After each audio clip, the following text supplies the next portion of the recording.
I'm Zeno, and this video is all about capital efficiency, cryptocurrency, and decentralized exchanges.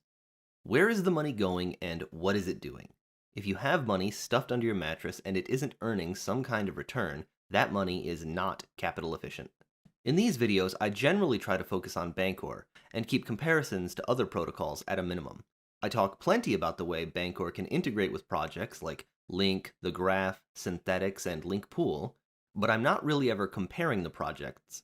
But capital efficiency is all about comparing and contrasting two different places to put your money. Let's start with Bancor 3 and then look at some other protocols. Let's think about a user who has 5,000 USDT and $5,000 worth of ETH. The net worth of their funds is 10,000 US dollars. On Bancor 3, a user would deposit their USDT into the USDT pool, and then make another deposit to put their ETH into the ETH pool. On Bancor 3, there is only one USDT pool, and when traders make use of that pool, you always get paid.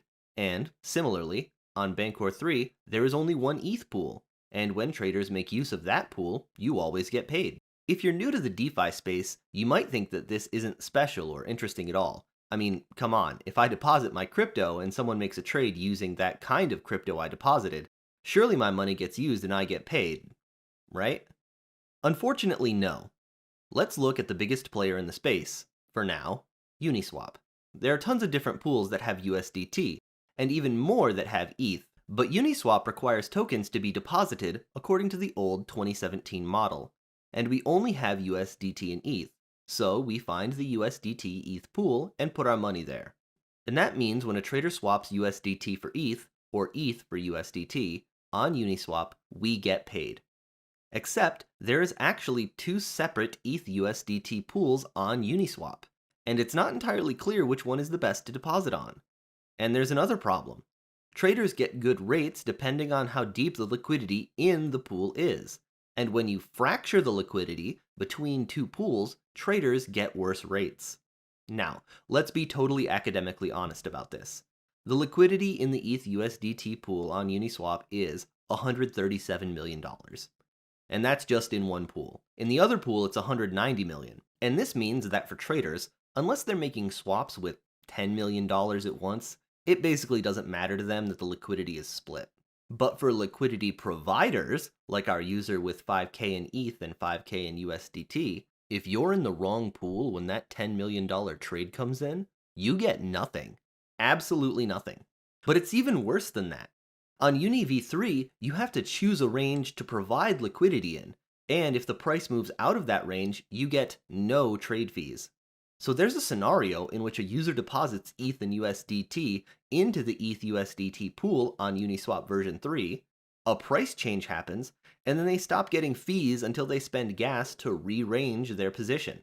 This active management of capital is not good for the average user, and it is why 53% of liquidity providers on Uniswap have lost money relative to never having used Uniswap at all. If your strategy for passive income means you lose money 53% of the time, that is not capital efficient. Places like 1inch, Sushi, Trader Joe, and Pangolin, these protocols don't quite have the problems of Uniswap, but they still require you to deposit two tokens at the same time in a 50-50 ratio. This is called forced token exposure, and it's something that you don't have to do on Bancor version 3.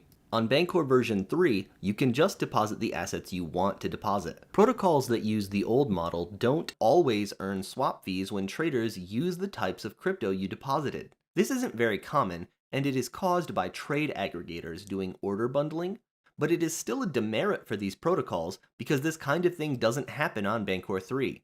Stop playing guessing games with your money. Stop worrying about which pool is the best place to stake your crypto. Don't expose yourself to impermanent loss. Don't let protocols push you into forced token exposure by requiring you to deposit two assets in a specific ratio. Bancor invented the two-asset system in 2017, and we don't use it anymore because it isn't capital efficient.